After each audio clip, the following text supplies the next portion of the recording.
ওই দেখতে তুমি করো রান্না। স্বামী স্ত্রী বলে স্বামীকে ও বিনোদ কান্না, আমি গেলাম মুরগুর ঘুরতে তুমি করো রান্না। রাত 12টায় এসে যেন না পাখি ভোগে, রাত 12টায় এসে যেন না পাখি ভোগে। দেখতে বসে চিন্তা করি দেখব কোন দিকে থেকে, বর্তমানের যুগের হাওয়া বইছে উল্টো দিকে।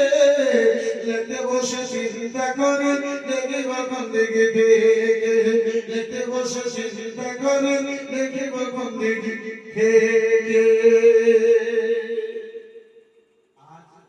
शुरू किए इंशाअल्लाह आने वाली रात में इसको इंशाअल्लाह मुकम्मल करूंगा। रात काफी आगे बढ़ गई, एक पार हो गया है। आज की तरह मैं अपने गुफ्तगू को इसी पर इख्तिताम करता हूँ। अमा तौफीक इल्ला बिल्लाह। इंशाअल्लाह